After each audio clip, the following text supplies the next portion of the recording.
The more women I speak to, the more women tell me they would not want to have children if they don't have children yet, or that if they already have children, that they would not want to have them again, that they would reconsider it in the past. And this is very interesting and very telling. And I do speak to a lot of women, and I spoke also to a lot of single women as well, but also married women. And it has to do with the fact that a lot of children are difficult to raise. I don't want to say they're problematic children. They are problematic children often with, say, ADHD, or it might also have something to do with, food and the way they're raised, or what the mother was eating or doing while she was pregnant. Also, the vaccines and all that kind of stuff. It might all be interconnected. And it's definitely putting a lot of pressure on women. And I think that's also what a lot of young women are deciding, that they see the problems that their parents had, or the kind of sacrifice that they made and all of this stuff. And that kind of leads to a lot of women deciding to not have children. Then, of course, there's many women that want to have a career, but that's not the only reason for many women. It's not just because they want to have a career, they don't want to have children. It's also one part of the whole equation.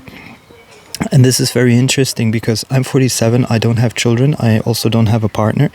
I would be in theory open to it, but the older I get, the more I realize that it's just a huge investment, a huge sacrifice. It's 18 years minimum, and it's tremendous amount of energy, money, and also headache, sleepless nights. It's never ending. And if you're then, of course, also on the sensitive side, where you need your time out and all of that stuff, then it becomes really difficult.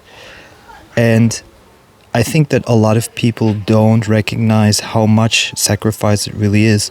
And the women that told me this, they usually had 2 or more children. I didn't speak to many that just had 1 child.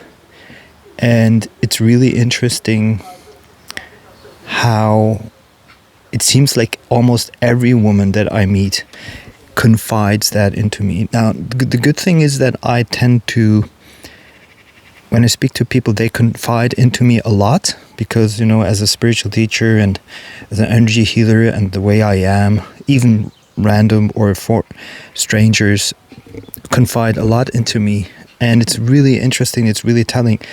I met this woman who had 3 children, and she divorced from her previous husband and had a new boyfriend. And she clearly told me when she could again, she would not have them.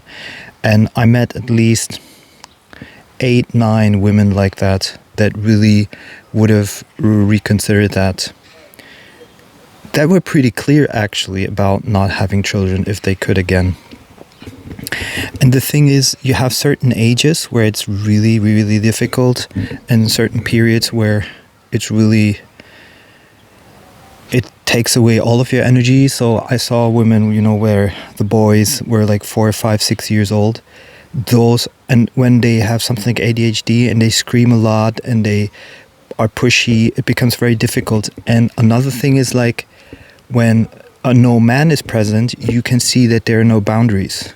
And she's not able to set boundaries. I noticed that a lot. And also she cannot give the boys the kind of framework for them to really grow and come into that masculine energy and the challenges. What I noticed a lot is that these boys need challenges already very early on, and they need to be motivated to these challenges. And women don't do that. So they don't understand that that's kind of like the way boys grow up. They have to work with the challenges. And that's kind of what you see with, dogs like puppies and other animals, is that they grow up with challenges, and the more challenges, the more they kind of enjoy that. And that what prepares them for the later life. And I see women, they're just so overwhelmed with everything in their life and the children that there's absolutely 0 challenges.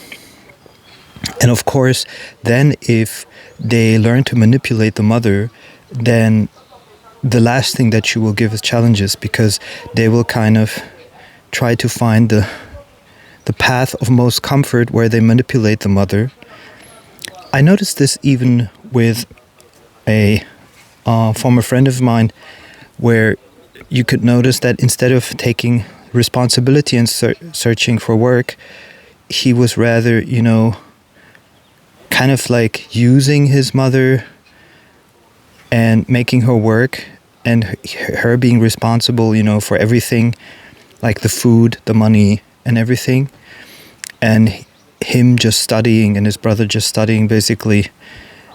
Whereas they already had the age to be able to work. But I don't want to say that someone is lazy or not, but what I want to say is that if they have the opportunity, they will take the path of most comfort and least resistance. And these mothers, they don't understand how to set the boundaries, because it's a very masculine trait to set boundaries. And then, of course, there's also the children that start to simulate and to over-exaggerate pain in order to manipulate the mother. So they will be screaming for attention, they will be crying more. It's very strange to watch at times, because I'm old enough and energy heal enough that I understand what is energetically behind all of that.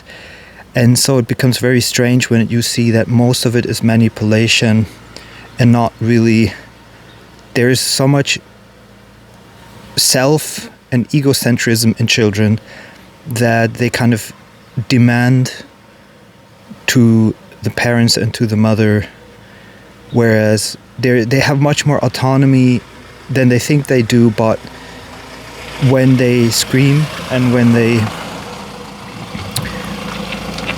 they cry, the parent, especially the mother, is overly caring in that sense, and that basically becomes a problem then. And so it's interesting, and it kind of gives me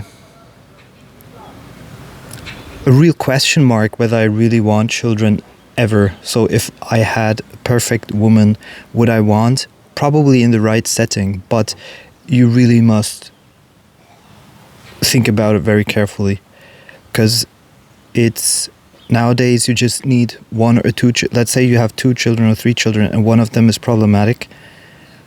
It's gonna be tough. It's gonna be super tough.